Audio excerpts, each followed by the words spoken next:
Alright,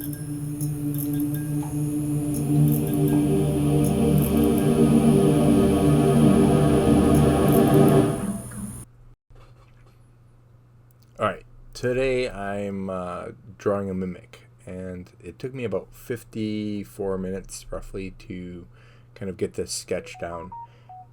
And so one of the big things in this is I'm originally a drawing person. Like, I started drawing when I was a little kid, and that's what I've always done. So I always like that sketchy kind of, this is my process. So I always do a line. But when you're doing this type of thing, you have to realize that painting sometimes goes a lot faster. So this is my rough idea. This is my rough doodle. And you'll notice that I paint in really quickly large blocks of color. And so what this will allow me to do is to really quickly just fill in the idea.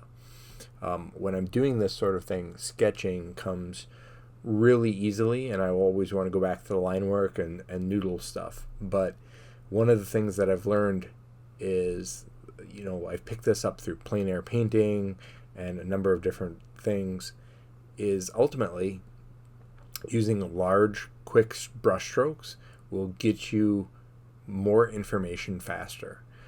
At this point, I'm not worried about zooming in or zooming out. I'm just basically putting in my solid colors, and that will give you kind of the rough idea. Now, once the solid colors are in, and that's pretty much what they are now, you'll notice I start adding in highlights. And I'm not even worried about rounding out the form or doing anything like that at this point. I'm worried about highlight, dark, or highlight, mid-tone, shadow. And so you'll notice that I'm starting to go in and I'm cleaning up a little bit of my process. Now, as I'm creating this, I thought it would be really cool to take the brass edges and turn them into the gum lines. So you'll see me kind of work and flesh that out a little bit. And you see that I basically am just kind of going through and adding in just base tones. Now, I'm not worried about the overall colors. I tried to keep everything desaturated, and the reason I kept things desaturated is I'm going to play with them and adjust them a little bit later. You'll notice that it brightens up real fast, and that's ultimately when I kind of adjust the colors. And you'll notice all I'm doing is just adding in solid blocks of color. I'm not worried about detail. I'm not worried about anything else. And then I'm going in now and I'm adding spikes to things. I'm adding spikes to the crab legs, and I'm using reference too. So don't feel like I'm making this all up from my head. I'm pulling some spiky crabs out. I'm pulling octopuses, octopi out, and things like that. So that's helping me kind of define my ideas. I'm making up the shadows. I'm making up the thing. I'm just using kind of a top-down lighting, but it's enough to give me a rough idea.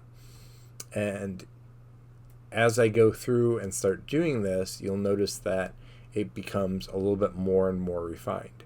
I'm just cleaning up some of the bigger strokes that were messy and that basically needed to be kind of cleaned up.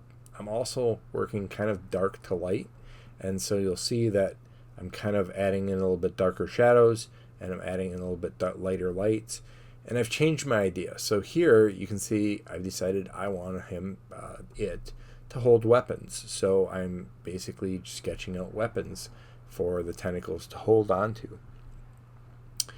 And that's the nice thing about this sketching method. I'm using pretty much two layers. I'm using a background layer and a foreground like model layer at this point, because I'm not worried about mistakes. I'm just sketching an idea.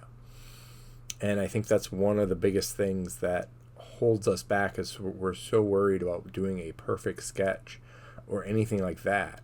At this point, if it was a bad sketch, I probably wouldn't do a YouTube video, but even still, it gives you an understanding that not everything we do is perfect. And I think that's one of the biggest misconceptions that pretty much everybody has, is you see all these sketchbooks from professional artists who what you don't realize is they've been drawing for 20 years, and they're filling sketchbooks by looking at reference, by coming up with ideas. And so those things that you have to understand, it doesn't always happen. You never have a perfect sketch every time. And so here I adjust the colors, and I'm kind of going in with more of a garish kind of seafood, crabby, octopus, very bright colors. And I think that works for this particular idea. Again, it's a sketch, so I'm just playing around and I'm throwing ideas out there and seeing what sticks. If it doesn't stick, I'll erase it and start over or paint over it. And so that's what you really have to understand, is that what you see here is basically a kind of, I did it in 52 minutes. I sped it up about 500 or 600% to bring it down to something reasonable. And I kind of just added in more and more details. So you'll notice that I started with a big brush, and then as the details got tighter and tighter, I start with a smaller brush. And those are things that really kind of help sell it. Now, I always recommend when you're doing things, go sometimes with the chance, the random choice. Like, I started painting the eyeballs, and I was like putting in knots in the wood, and so I was like, well, why can't they be eyeballs too? So I added those in as eyeballs as well. I wanted to, I added in the swords, but they didn't go well with the black background, so I added a little red to pop them off the background.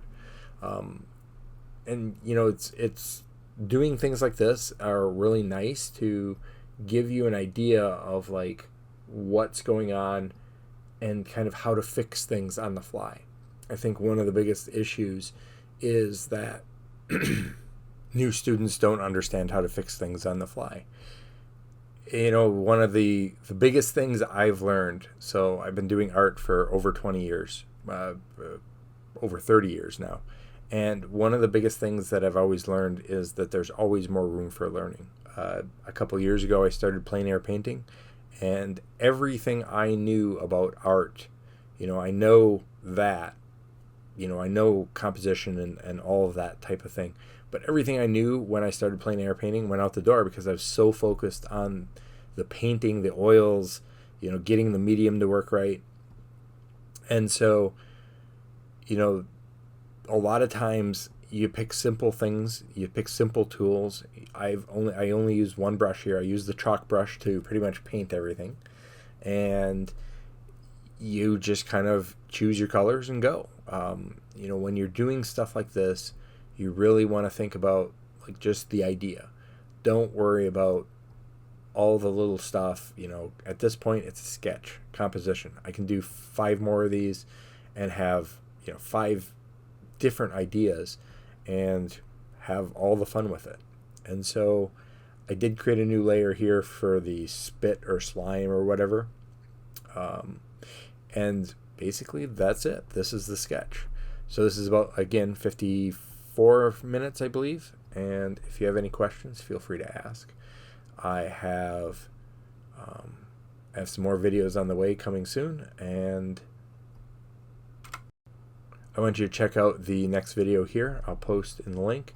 And then you can also watch my creature design video I posted as well a couple weeks ago. And then there's a character video if you're looking for characters. Other than that, I hope you all have fun. If you have any questions, let me know. Thanks very much for watching.